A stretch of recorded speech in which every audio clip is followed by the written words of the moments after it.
let me start the recording. Alright, recording has been started. Okay. Hello Martin, how are you Naveen? Hi Randhir, hi Sridhar, and hello Veena. Alright, so let's start with our discussion. So we were about to start the MapReduce in Java. So first question is, why are we talking about Java when we can do the same thing using streaming? The simple answer is the primary support. Since Hadoop has been written in Java, so it opens more knobs to control using Java. Okay, and whatever we had looked at in streaming, that actually is written in Java. So whatever programs you hand it over to streaming, it actually runs internally via the Java system command. All right, so we can modify the support to a very large extent. We can modify the behavior of MapReduce to a very large extent. Now, the question is that how do we go ahead with writing MapReduce in Java? The answer is very straightforward. You you can actually compile any Java program, and you can create your MapReduce program and then compile it either using Eclipse or using any other tool. So we'll go with Eclipse. Okay, we'll go with Eclipse. So first of all, you install Eclipse. You can download any of the Eclipse version, preferably the latest version. And so the one I'm talking about is Eclipse Luna. Although it will work fine in the old one as well. Okay, so no matter what Eclipse you install, there are a few settings you need to keep in mind, and that's true for not only MapReduce but also true for every other product. Okay, so there are two ways to do it. One is you download this project which was given in here in session number 4. Okay, you can see that we are running late by 2 sessions, but that's okay. So you can download this project and unzip it. And once you unzip it, you can import that folder. Okay, you can import that folder from here. You can import the existing project here. All right. So this way you can import this project, and after importing, you fix the dependency issues. Step by step process is better written here in this video. You can see how to create a project, right? So once you have imported the project, you will have this. Or if you are interested in creating fresh, you can just create a Java project, give it some name, go to the next, and then under libraries you just add external jar. All those jars are available in the libs folder of your MapReduce example. Okay, so when you download the example, you will have libs under that, and those libs contain all of this. So instead of picking and choosing, you can just select all of these and add it into this. Okay, so that you have no worries about uh, the execution. All right. Now, once you do that, then once you have imported it and fixed the libraries, you can go to project, and here you will see all the libraries which you have added. If there are exclamation mark or some error, it will either show here or it will show here. You can remove those library and add them again. All right. So basically, what is a library? A library is essentially a bundle of code which you want to depend upon, which you want to use or you want to extend. All right. So for example, if we are going to use Hadoop, then we are going to use the Hadoop common libraries. These are the base libraries. Now, under this, you can enable the project specific setting and change the compiler compliance level to the lower version. All right. Why do we want to choose it lower version? Because since your code is going to be shipped to the server, therefore it makes sense to compile your code to a lower version of Java bytecode so that it can be run by a lower version of Java virtual machine. Okay. So if an old let me rephrase. So a Java code compiled with an old compiler can run on a new compiler, but a Java code compiled with a new compiler cannot run with the old compiler. Therefore, you always compile with a lower compliance level. Okay, this is not only true for Hadoop or any of this. This is a general strategy when you're building any product, right?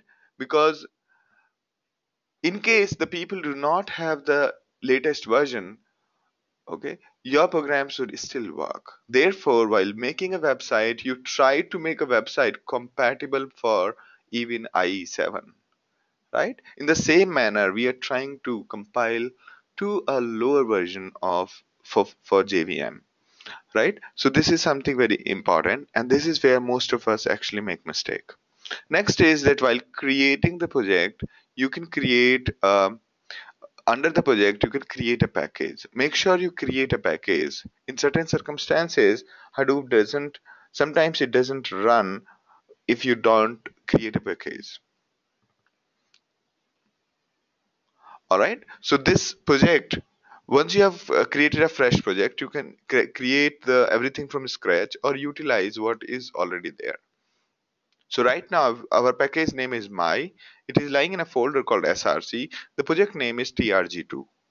All right, and these are the reference library which we have configured so far. Moving ahead, and so once we have installed Eclipse, we created a Java project, added all the libraries, changes our JDK support to 7.0 and Java compiler settings to 1.6. Okay, let me show you this. So this is Java compliance level, and so where is my compiler? Yeah, so Java libraries. Alright, source bin Java compiler.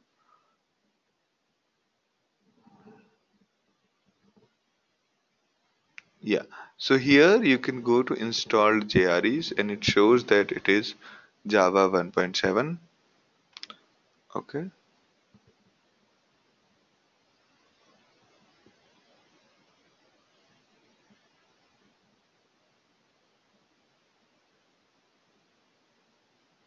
alright. Now Java build path is there, Java code style, Java compiler.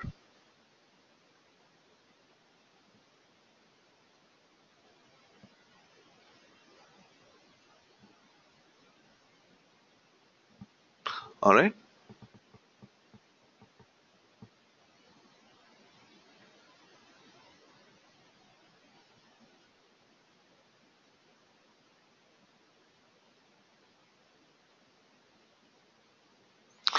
alright. Now moving ahead, so we have changed the JDK to 1.7 and then this.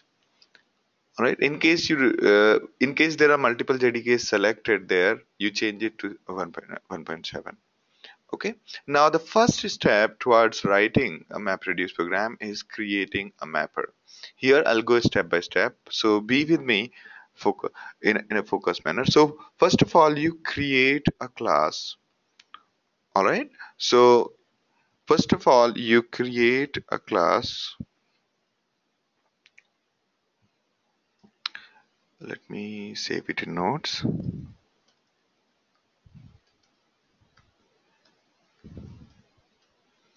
All right, now you can take a look at here. So first of all, we create a class, whatever your name you want to give, you can give the name. So here we are saying public class stub mapper and extend mapper. For time being, let's ignore this part. All right, let's just ignore it for some time. Then we will get back into the detail. Okay. Also, let me just remove the actual code from here. So this is the general definition of our class. Also, let me just clean it up a little bit. Okay, not just to make it easier. All right. So this is the skeleton of our mapper. It says that our mapper extends mapper. Mapper is the base class. And then we are saying that we are implementing a method called map and we are overriding it. Overriding the base class method called map. All right. So, and these are the arguments to our method map. These are the, whatever code we write inside here. Here will be my code. Okay. This code is something which will get the input from the Hadoop. Hadoop will call this method map again and again on each of the record in the input. For each of the record will comprise again. So far we thought that our mapper will be getting only the record, but our record generally comprises of a key and the value. Okay. In case of a plain text file, the key will be the distance from the beginning of the file, which is the byte count of each line, while the value will be the line. So to our method map, what do we get if we are just doing the word count? What we get is the the input line.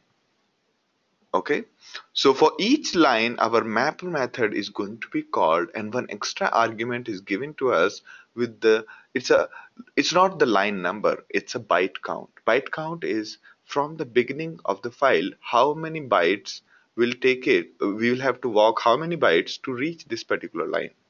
Okay, because when we talk about bytes it doesn't make sense to talk about line number, although we are getting the line number. Also, since the file is split it into the blocks, it wouldn't make any sense to talk about the line number. Okay, so this is our the line which is given by Hadoop to us. For each line, our map method is being called. So whatever code we write, it is being executed. It will be executed for each line, each input line. All right. Once we process our code, we will have to, here is my code. Here is my code. Let me just make it a little more fancy. Here is my code which will put key values, key vals into context. Okay. Here is my code which will put key values into the context. So context is like the you can think of it like a, a, a big bowl in which every map function is supposed to put its key values. Okay, instead of printing to the screen, our mapper function will write to the context. So for each line, our mapper function is going to be called. Okay, and the input to the mapper function would be the line, the current line which is being processed, and this the byte count at the beginning of the line, and then it'll be given a context. Context is something via which Hadoop will collect all the key values. Okay, so every map function has to write to context. Once that is done, once all the maps have finished parallelly executing on all the nodes on all the lines, then Hadoop will take the values from key value from the context and will sort it and then merge it. All right. Now, all right. So this is how Hadoop handles the mapper part. Okay, now going back to what is here, let me just open the actual code. All right, now let's just open the actual code and talk about it a little more. Now, this is our code. Okay, what does this code do? What is the value? First, it takes out the string, as in the actual text, out of the value, because you can notice that it is not the standard string. And what is this text, and what is the other int writable? The Hadoop had to create its own objects and classes because whatever objects and classes were there in the base version of Java were not great at serialization, because all these key values inevitably have to flow through the wire through till the reducer, right? All these key values have to flow through the wire till the reducer. Therefore, every key and value has to be serialized. And therefore, Hadoop realized that the basic serialization of Java is not really great. Therefore, they created their own serializer method. And for creating that own serializer method, the data types had to be extended. Okay? So text is the extension of string, int writable is the extension of integer, long writable is an extension of long. So these are the data types which Hadoop has created so that it is more efficient to transfer these values across the network. Okay, so to communicate with this, if you want to extract the integer out of a string out of it, you can do toString, and once we get the string out of this value, we split it using this regular expression, okay, which is space and the tab. All right, so context is part of the MapReduce framework. All right, once you split the line with the space or tab, we get an array of words. And from this array of words, we iterate over the words, and then we are writing.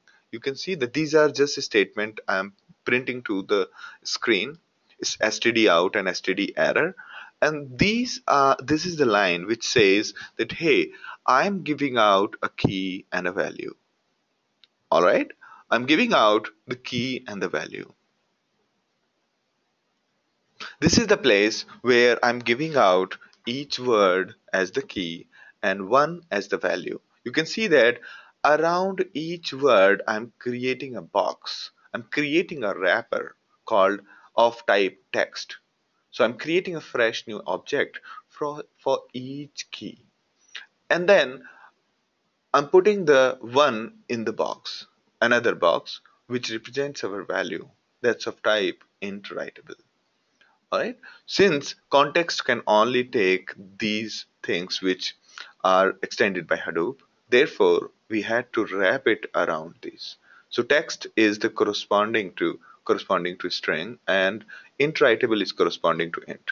So using their default constructor which can convert integer to int writable is string to text, we are creating these objects.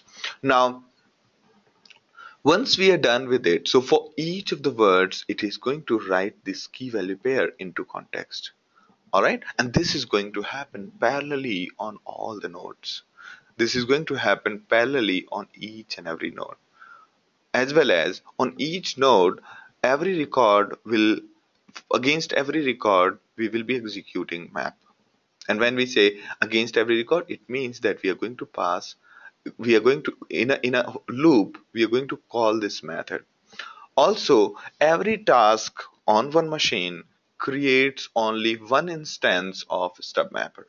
So if there are 15 tasks running, there will be 15 stub mapper in the network. Though there will be only one stub mapper running per task as in how many map tasks are there. Now based on this, there will be only single instance, because when we create an instance, it is only available to the local memory. So on top of this instance, this map method will be called many times. Therefore, the cost of stub mapper creation is not, we don't bother too much about cost of creating this stub mapper again, because it's not created on every record. It is created only once per task. Okay, and every task, uh, and during that task, the map method is going to be called again and again and again and again on stub mapper object. All right. Now, these are the exceptions we are throwing. Instead of catching it, ideal way is we should generally catch these exception here. And then if we can handle it, handle it. Otherwise, we throw it. Okay. Throw a freshly packed exception. That's a general strategy. Whether you are using Python or Java, wherever there are exceptions, the general strategy is catch the exception. If you can handle it, handle it. Otherwise, package it and throw it further. All right. So these are the exceptions. It says that our map method might throw IO exception and interrupted exception. If somebody is using this, they should just put a try catch and try to handle it. In our case, Hadoop is going to use this, so Hadoop will display these errors if they occur. Now, what is exactly this? Okay, so stub mapper is a concrete type of a mapper.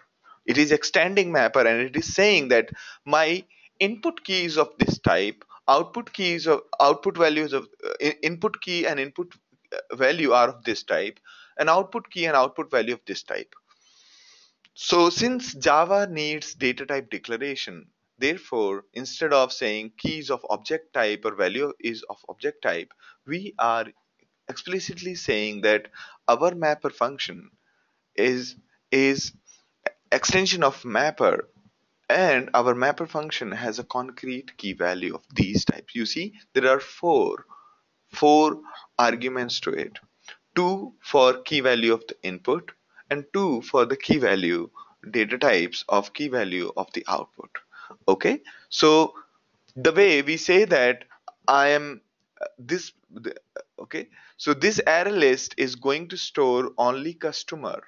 So that's a concretization of an array list, so that users cannot put users cannot put anything other than those other than the customer in the array list. Similarly, when we are defining that our step mapper is of this type, you can also say these four data types are what is defining your stub mapper. That means only that key and that value will be given to you in the argument, which means you do not have to worry about handling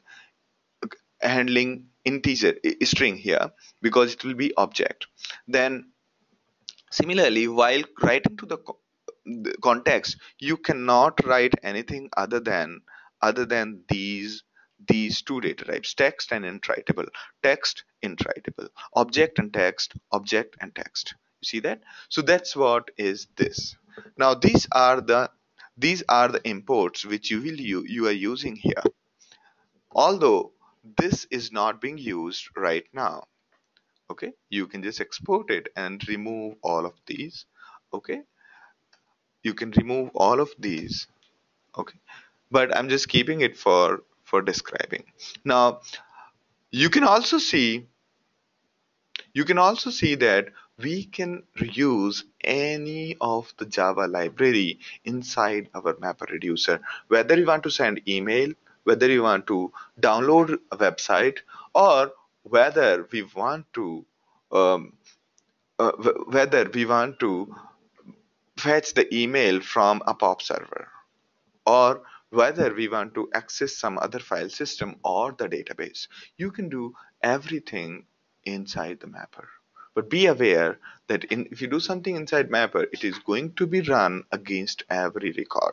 Now again, here you can override, you can create a static block. Okay, you can create a static block here, so that whatever you do inside here is done only once per task. Okay, if you want to count how many times our this method was called. Okay, if you want to count, let's say, how many times our mapper method is being called per task, you can use this variable. But again, since this there will be multiple instances of stub mapper uh, across the job, therefore this number will not be complete. Okay, but you can override other methods. You can override other methods to take care of the progress. All right, I'll show you that. So in context, you can also write here, you can say, all right, so this context has lot of things. Okay, you can say that you can set status. Okay, and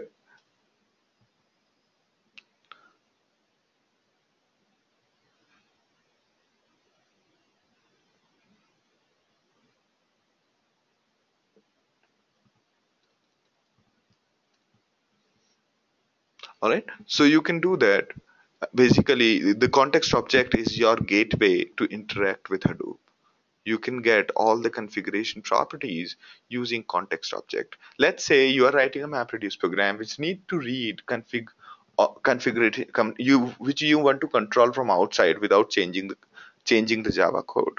You can write all of that into property files, or you can write all of that into command line argument and then hand it over here. All right, so all of those values will be passed on to context from the driver. So I hope this is clear, and at the top this is the package I'm mentioning. Now there are, so Veena, you got the answer. So the context is in HDFS. Okay, it is. Now Sushant's question is it synchronized? Is it synchronized, this mapper class? I think it is synchronized. Okay, all right.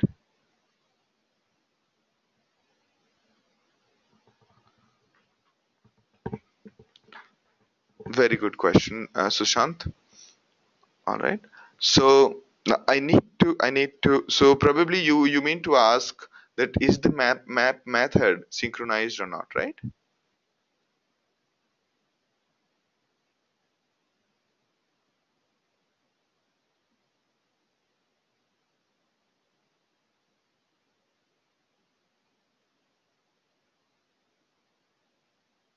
Sushant, are you there? So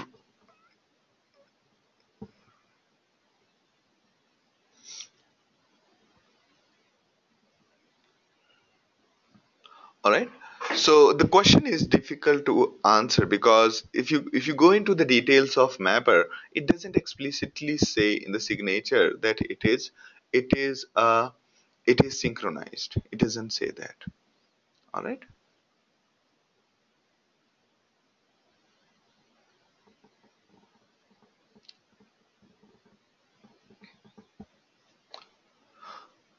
All right. So good. Good. Now, once you have finished writing the stub mapper, similar way we write the reducer. Okay, we extend the reducer class. Also, please note that there will be two methods named reducer. Use the one from the package hadoop.mapreduce, not mapred. Okay, Hadoop 1.0 has mapred only. Okay, so if you remove this, let's say, you'll see that it'll show you, and when we try to add this, it will give the suggestions here. There will be multiple suggestions. Okay, let me try to do that in case of mapper. I think I have removed those libraries, but yeah, it'll still give you that. Yeah, so yeah, all those classes from MapRed, avoid them right now, okay? Because those are generally from the older version.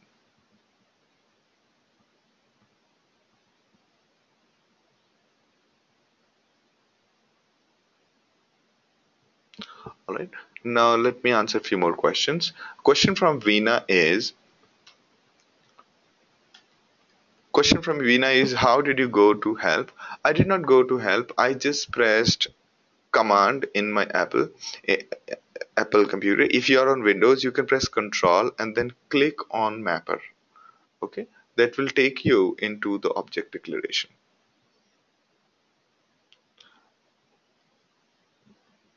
So Sushant's question is, can you please write this write method again? Yes, this method is synchronized, by the way.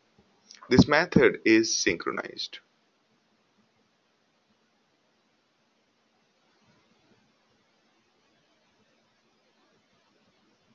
All right, you can see that get current value, and there would be,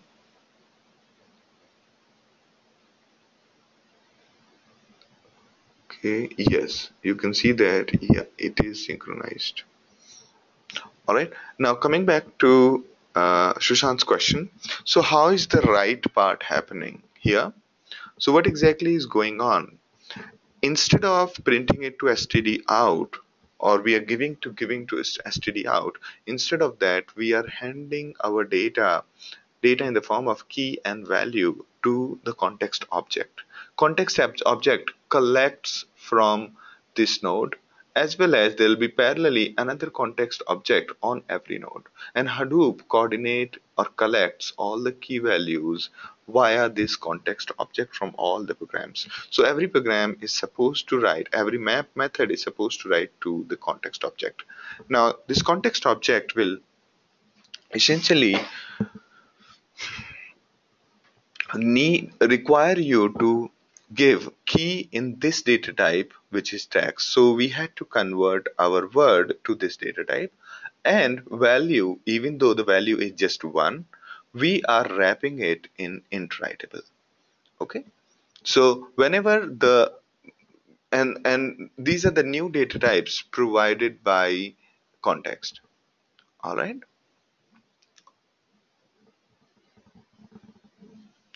All right, there is a question from Randhir.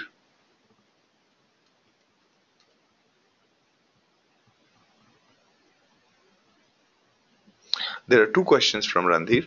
One is, what do you mean when you say synchronized? Okay.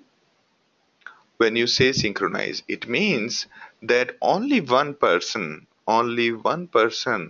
would be able to call write inside this virtual machine process. Virtual machine is a process, and all of the virtual machine shares the same object. Therefore, inside this particular process, all the methods, or inside a particular task, let me put it in a better manner. Okay, inside this particular task,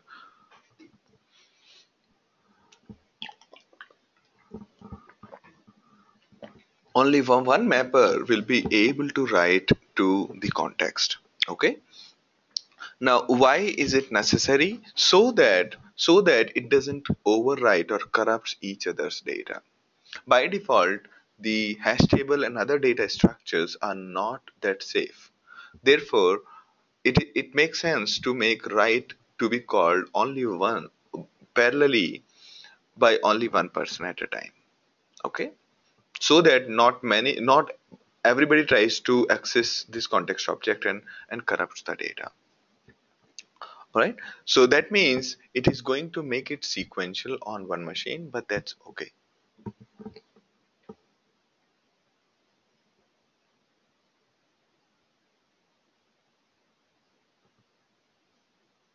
All right, now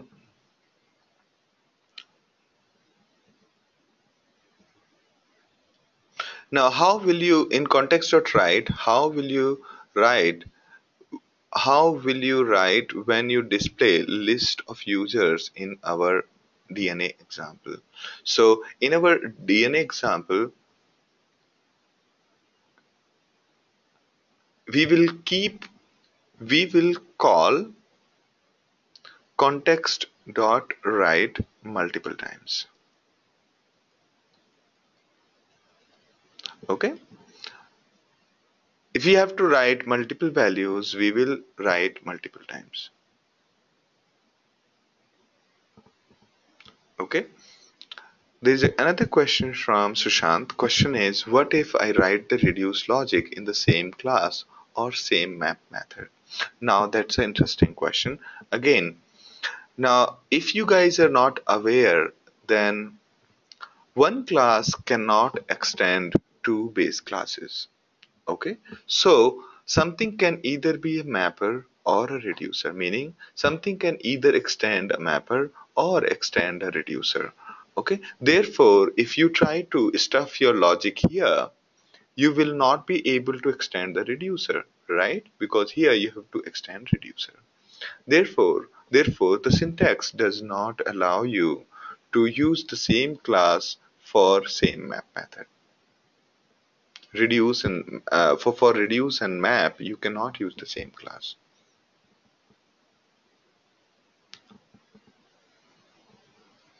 There is a question from Veena. The data types here, for example, text is same as string during the storage. Only the way of transmission of text is different from string. Yes, that is correct. It's not only uh, it's not only text. Basically, only used for serialization. Okay, and every transport or every sorting would involve serialization, because let's say temporarily it's trying to take some data and sort it and store it temporarily. So while storing, it will use the text object's serialization policy. All right.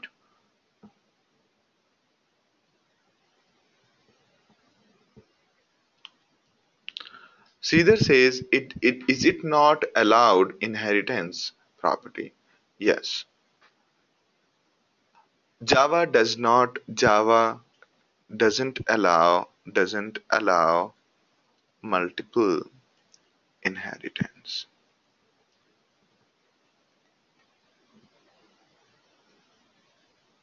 Ganpati's question is, can you tell at high level how to write mapper via Python? Imagine that your mapper is going to read from the standard input and write to standard output. So you can think of like this. While line equals to read line, and then you print you print line dot split by. Okay. Now you say for word in line dot split by space or tab. Okay, and then you print word comma. You print word and you say string. Okay, you say print tab and the value called string, and we say 1. Okay, so this is what will go around in word count. Okay, this is the mapper method. Okay, you just have to correct a bit of syntax, don't take it as such. Okay, a reducer method, since reducer method will also get all the values without grouping, again you will have to do the same thing. Okay, will have to do the same thing. You'll have to say key comma value equals to line dot split, and you say slash tab, and then for each key value you can take a call. Okay, now if you want to collect all the values together, okay, you can say things like values equals to array, and you can also define key equals to none. Now what you can do is, if key equals, okay, running key, let's call it running key. If key equals running key, all right, if key equals running key, values dot append,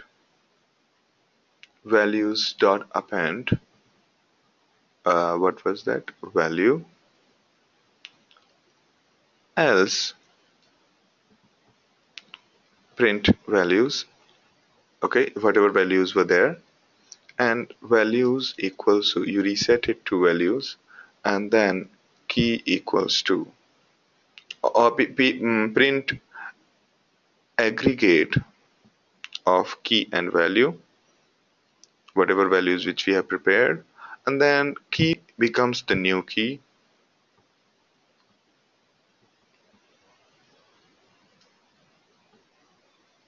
Okay, our key becomes key and values equal to new value. All right, so this way you can see that since the data is sorted but not grouped, we have used our own strategy to group the data. All right, we keep on going on as long as the key is same. We keep on aggregating values. As soon as we encounter a key is different, we we start resetting the values. Okay, this is what we will do. So I'll send you, or here you can, instead of saying this, you could also say things like this: yield. Yield is equivalent of saying print. All right.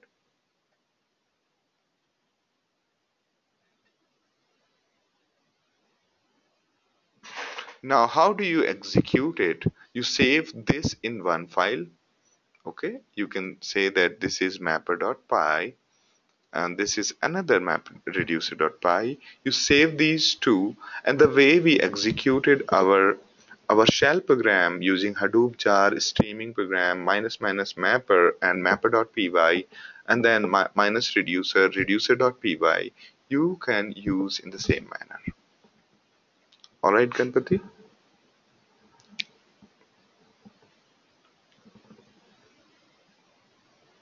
Naveen Gupta's question is, okay, so that was a quick overview of mapper and reducer in Python. Now, I know I'm digressing, but don't worry, be with me and it'll be easier.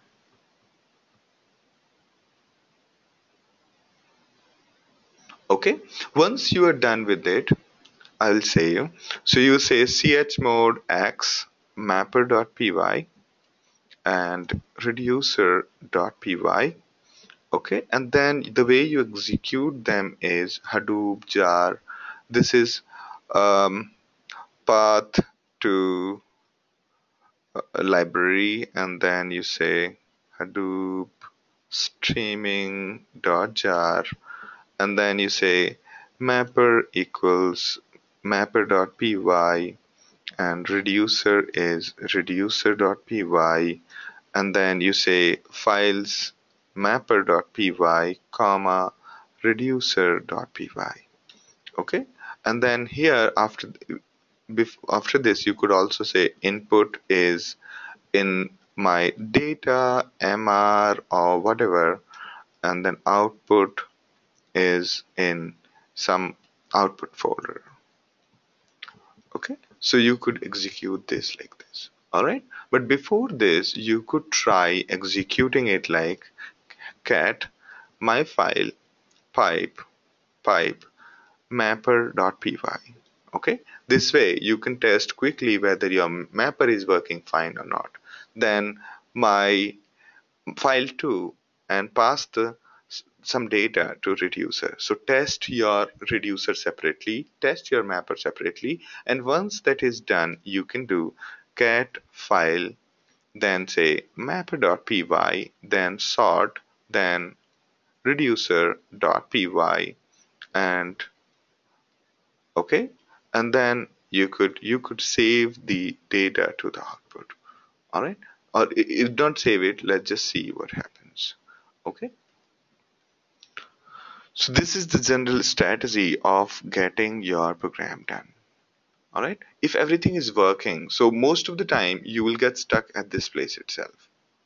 Okay, and at the top of it you write something like user bin python in the beginning of the line. This tells Unix that hey, I'm using Python, this is my Python code, and this binary is something that will execute rest of the text. Okay, so the first line tells Unix that this is my place, this is the way my program is supposed to get executed.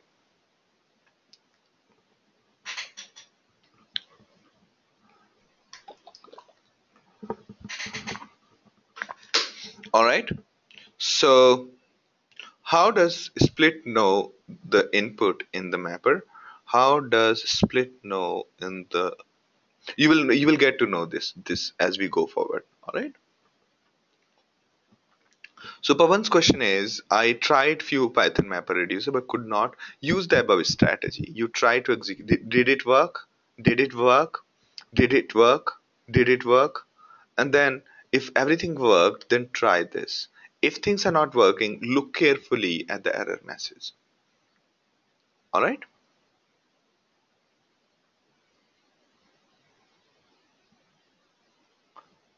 Okay, so so Pavan is saying I have them in h1.cloudxlab.com. Just send me an email at Hadoop at no big data, because that is something I will have to keep in mind. Otherwise, I'll forget. Okay. Veena is saying so. Mapper is not calling reducer. No. So mapper does not ever call reducer. Okay. It is the system who calls mapper and who calls reducer. System will Hadoop will first read the HDFS file, prepare the records, give one record at a time to your mapper code, collect the key values given by your mapper code, then sort them, and then after sorting, it'll group the data, and for key values it will give it to your reducer method. Okay, and whatever is the output, it will collect it from your reducer method and then save it into HDFS.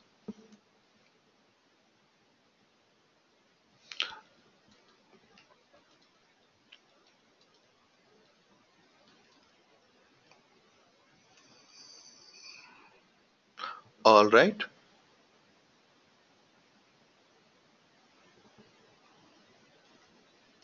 Yes, reducer.py could not be found, then you have to say minus files. Don't miss that. Also, make sure you have done chmod plus x.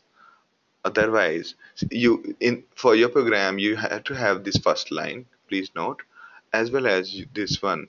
Find out this is the actual Python location where the Python program is installed. Okay, Python binary. So use that location.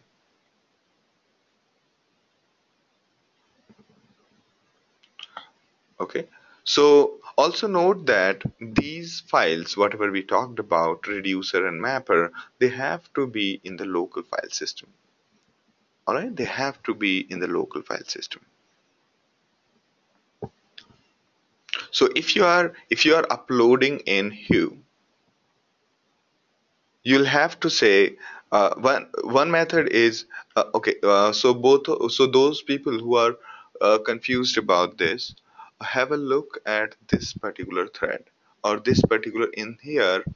I have mentioned clearly one of the this particular URL.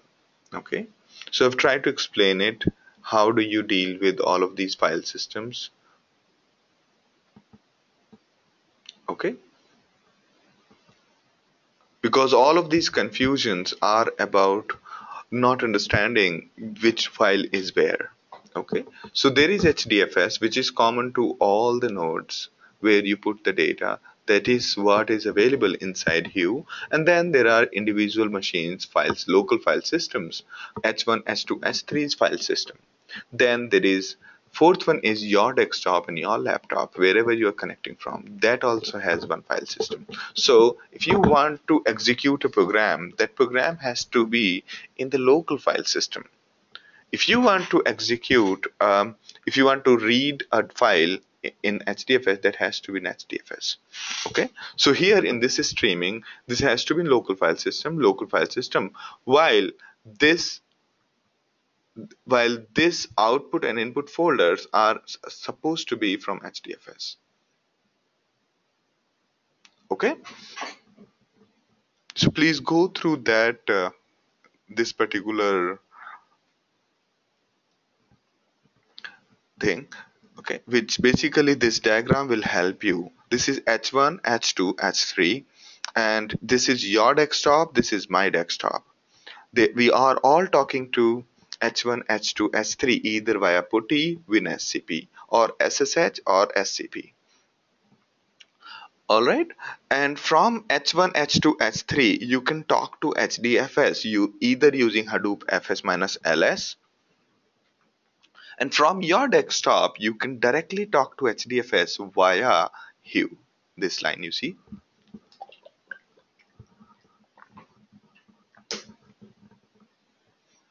Okay. So keep that in mind when we are talking about this. All right. So I hope I have not missed your question.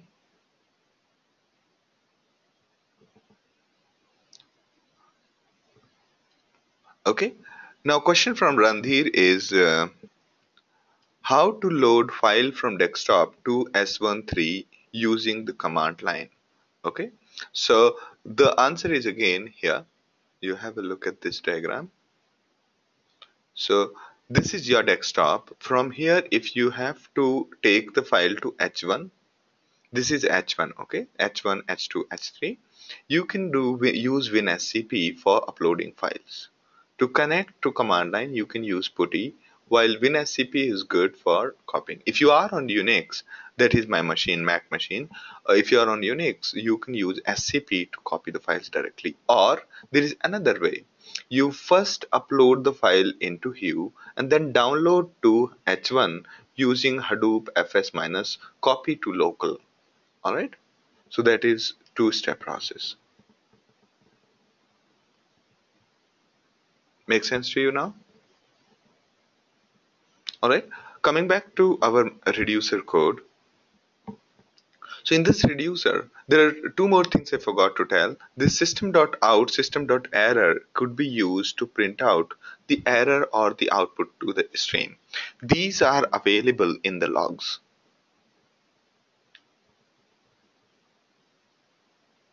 Yes, output of the mapper.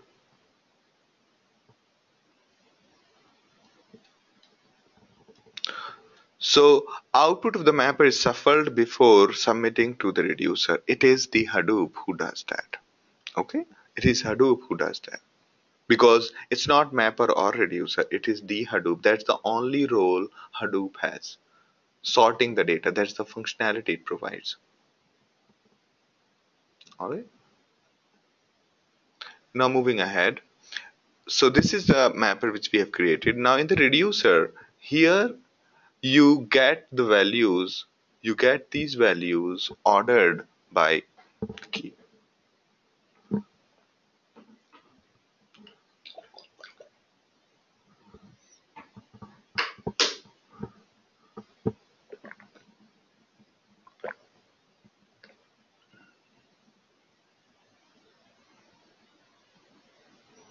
All right. So you can see that the key and the values, they values is iterable. It's like the cursor. If you are from database background, iterable is like a cursor which is basically a pointer to the list of values. We can keep on taking the next value from the values, or we can just use a for loop to iterate over it. It says that the reduce function will be executed with a key and the values, meaning reduce will get a key and all the list of values and a context object. Now, reduce can do anything with these values, whether it wants to do maximum, minimum, summation, average, or whatever it wants to do with these values, it is up to reduce. And reduce at the end of the logic is supposed to write the key and the value into the context. Okay, in the same way, reducer also defines the input key and input value, and input key and output value. Whatever input key it declares here, the same input key will be data type will be available here. Whatever it says here, same data type will be of the values in the iterable, and then whatever output it defines, data type it defines here, that will be the data type of something which is being written here.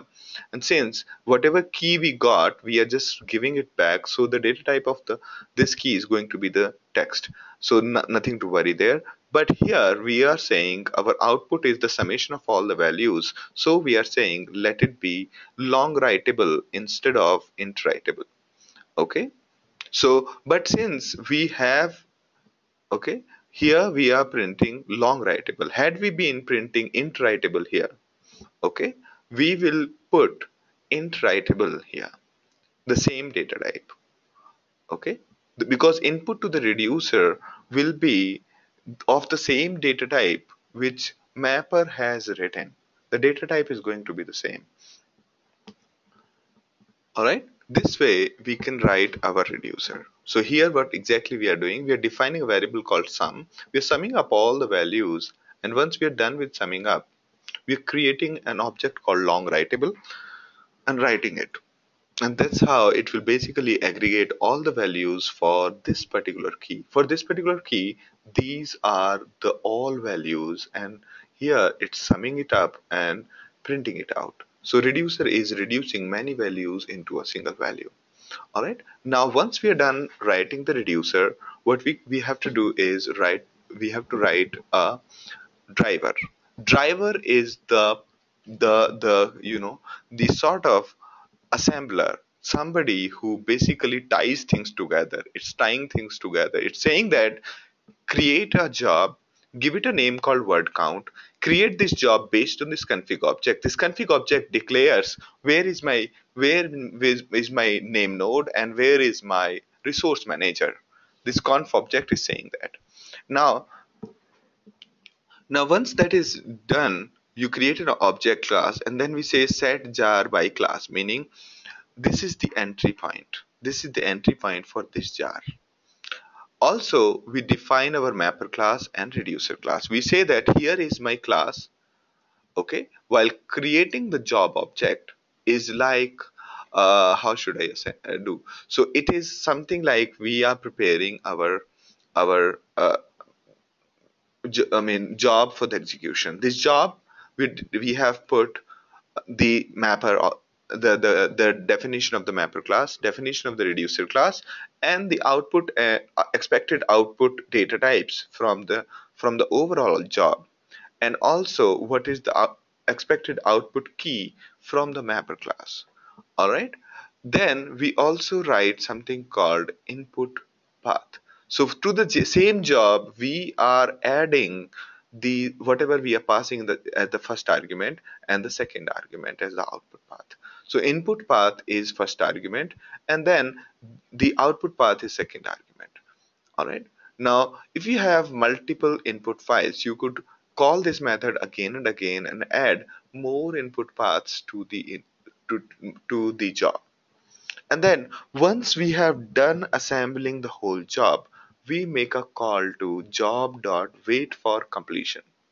Okay, this will wait till the job ends, and once the job finishes, it exits.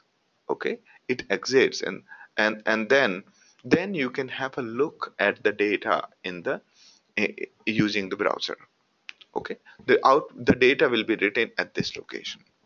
All right. Now, once you have written the code, you export the jar, copy the jar to the Hadoop server, since this will be in your Eclipse, and then you copy to the Hadoop server using SCP. If you are not comfortable with SCP and you are not able to install anything, nothing to worry. Take this jar, put it in Hue, and then use the Hadoop fs minus copy to local from HDFS to that node wherever you are logged in, and then you start executing your MapReduce program like this. You say Hadoop jar, this is my jar file, this is the entry point, okay, and these are the arguments that need to be executed, and that's it. Okay, once that is done, you can, in case you want to use some external libraries, there are some classes which may not be available with the standard Hadoop libraries. Those libraries need to be passed using minus uselib. Okay.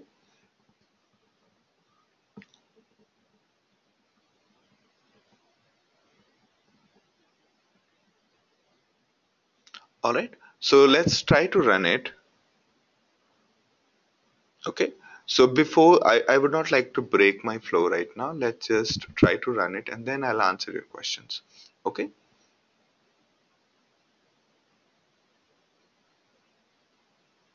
all right. So what do we do to export it a jar? We click on export and say jar file, and select the project whichever we want to do.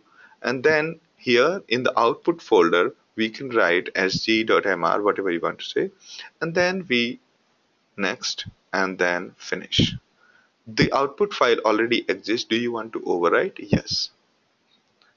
All right. Now we go back to our terminal.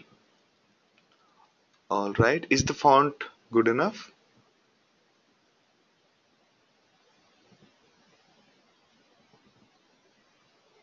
Is my voice breaking?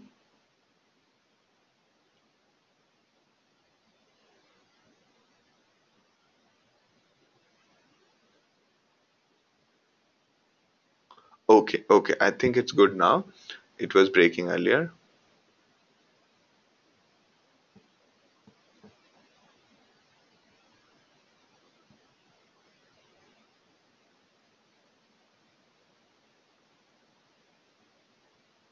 Okay, so all we did was once we did finish writing mapper and reducer and defining this driver, because I think you missed that part.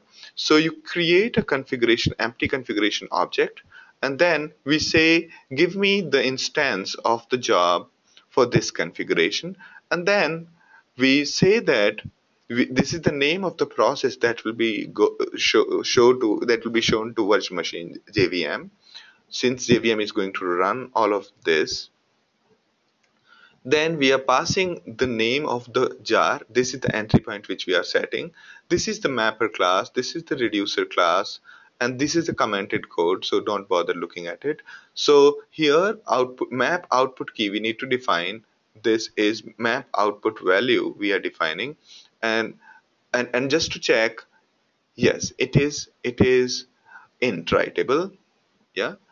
So text int writable, this is the output value key, and the overall output is text and long writable. You can see that inside stub reducer, the output is long writable.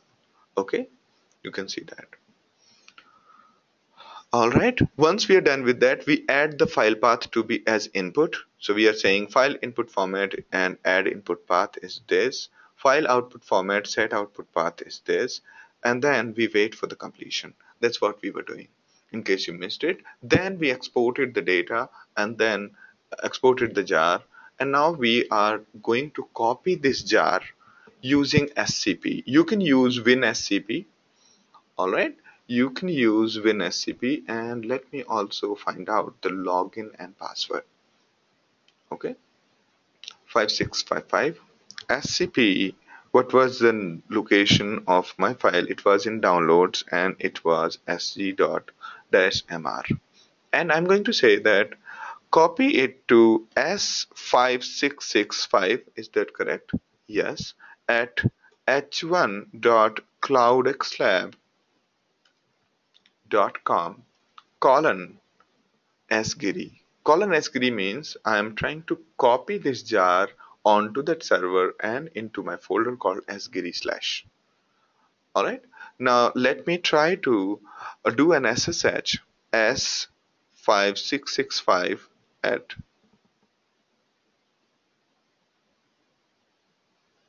yes, I'm at the local terminal, that's correct. Because there is no way to upload a file using VATI.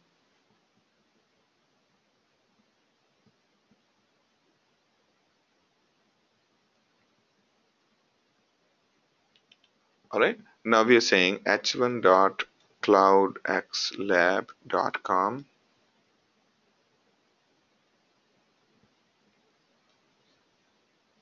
So this is my local machine. This is my local machine, and this is second terminal is my S5665 account.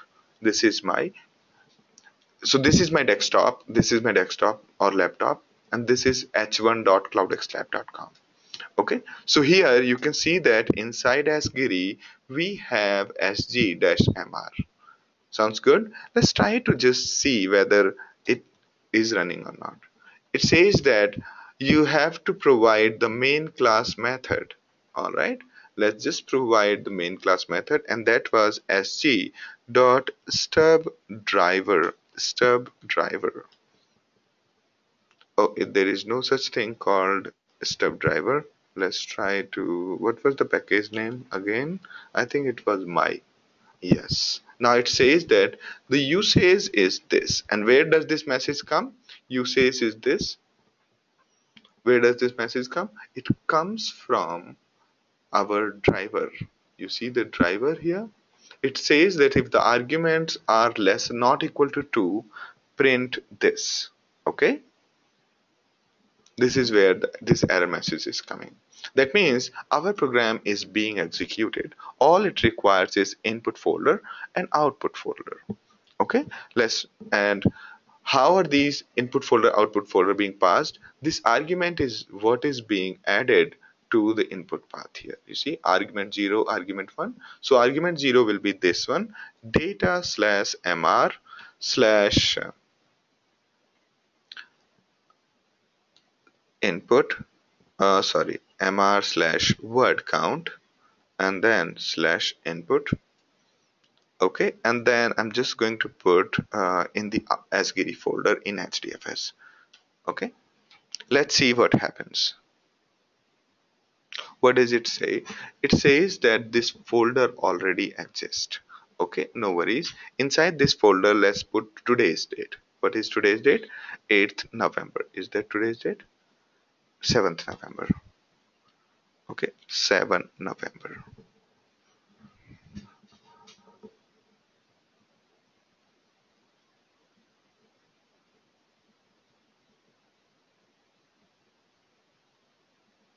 All right. You can see what's going on with this from the terminal as well, from the browser by going into, let's say, h1.cloudxlab and then go into Hue and go into the file browser, or let's go to the job browser. Nice, this shows the current running job. So you can see that this job is executed here. All right, you can see that this is the container. Go into the container.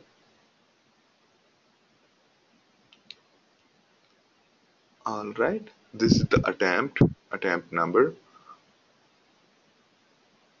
Okay, under this job there are two tasks. One is for map, other is for reduce. There is one task of map and one task of the reduce. So if you go into this map task, you will see all the errors which have been printed by this. You go into this attempt. Every job has got an attempt, and every attempt has got maps and reduce tasks, and every map and reduce task has got an attempt. Okay, so you can go into the logs of this particular attempt.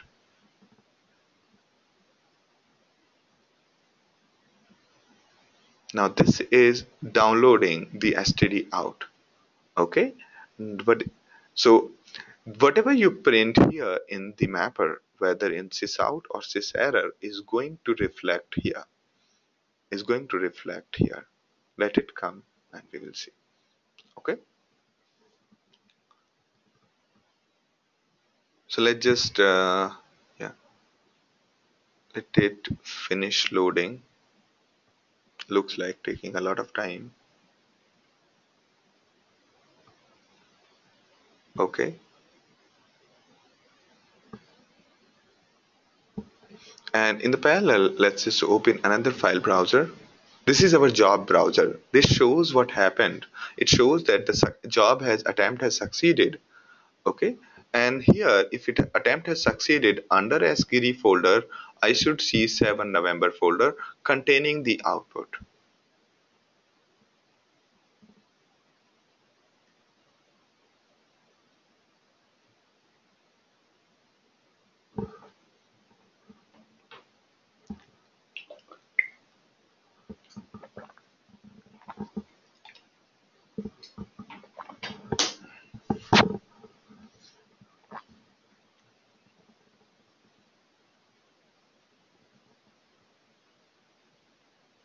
You can see that DDD is being printed because this system.out.print is being called for every words.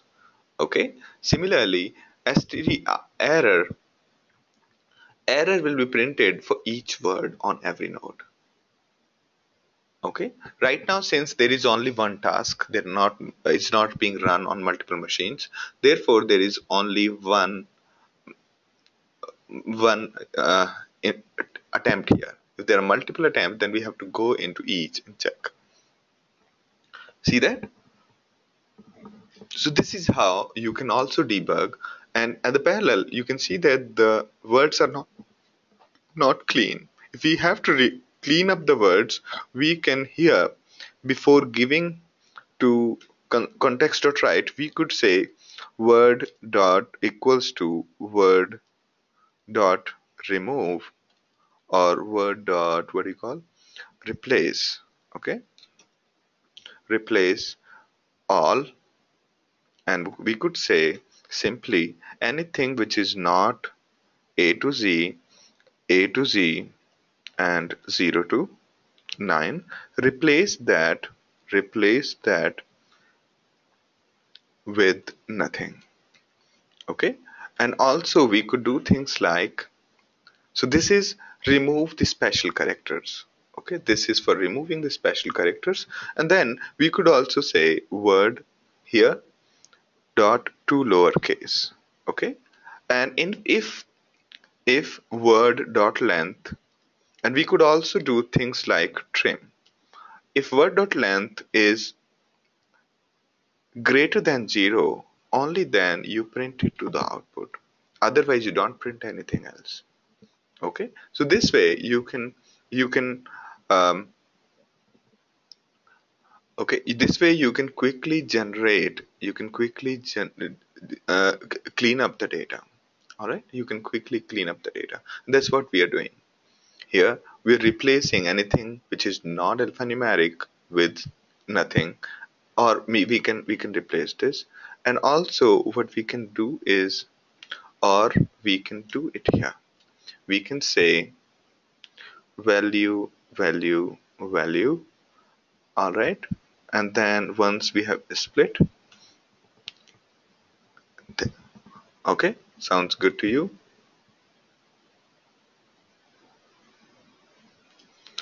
But yeah, value string equals to value dot to string.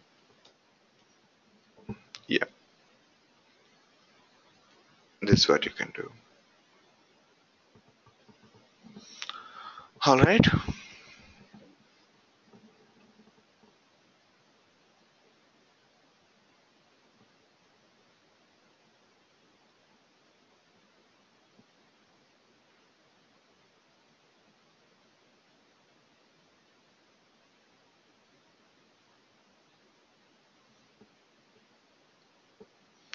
Okay, now, so you can run this kind of command again, and that will do the good job.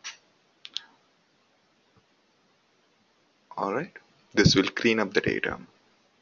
The question from Veena is H1 dot CloudX Lab HDFS or a machine pointing to HDFS? It is a name node, okay, as well as data node. Okay, so HDFS, what do we mean by HDFS? Is any command, any machine which is either a name node or data node. Okay, so here when we copy data, when we say ls, we are talking to local machine. If we say Hadoop fs minus ls, we are talking to HDFS. We are talking to name node. All right, I hope that clears these basic doubts about HDFS.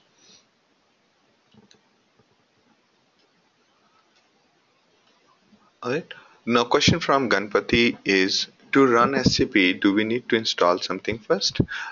If you are on Linux or Mac, you don't. On Windows, you would need WinSCP. Okay. If you have used FTP earlier, you would be using WinSCP now. Okay. So WinSCP is a good command. All right. Now that was our run, the way we have run our MapReduce logic. Now, problem with this approach is that every time we want to test whether this logic is correct or not, we have to go through a long loop. Right now, whatever changes I did just now is I'm not I'm hesitating to actually get it tested. Okay, I'm hesitating to get it tested. Reason being that it's a long process. It takes, there are multiple steps involved, and there is the time consuming. Uh, these things are very time consuming. Okay, so so even though I'm trying to do it parallelly, so testing using these strategies is bad. Every time, if you have to keep on uploading and running, it will take a long time, long process. Therefore therefore it is strongly recommended that you use the MR unit. We will talk about it after this. In case you are trying to connect to a database from your MapReduce code, you can put the driver in the libjar, and while running your Hadoop jar code, you could pass the variable here. Okay? You can pass the variable on the argument. Alright. Now, how do we test? So, as I was telling you that testing is important and testing cannot be outsourced from the developer. Developer has to write their own test cases. So, as a thumb rule, before you start writing your MapReduce logic, you should basically create a basic skeleton of your test code. Okay. Now, how do we test? Let's have a look at it. So generally, you create this class called stub test. Exact syntax would be available here. Okay, so you have stub test. In the beginning, we create these MapReduce driver. These are dummy driver instance. These are dummy driver declared. After that, in the setup, we create these instances of dummy drivers and give them the actual classes. Okay, these are your actual classes. This is what we have given to them. This is my actual class of reducer I have given to the reduce driver, and similarly I've created a third driver called map reduce driver. So you have map driver to test map related test cases, and to run reduce related test cases you will use this, and then you will have map reduce driver, which is for testing map reduce combined together. So basically this MR unit is nothing but a library of JUnit. Okay, you can see that here MR unit. This contains something called MR unit, map driver, reduce driver, and map reduce driver. It's basically emulating what Hadoop would do. Okay, so you handed over your mapper code, you handed over reducer code, you handed over mapper reducer code to the third driver of which will test both. And once you have done that, you will start writing the functions, annotate those functions with test. Okay, and then you write the logic where you will compare the expected output with the real output.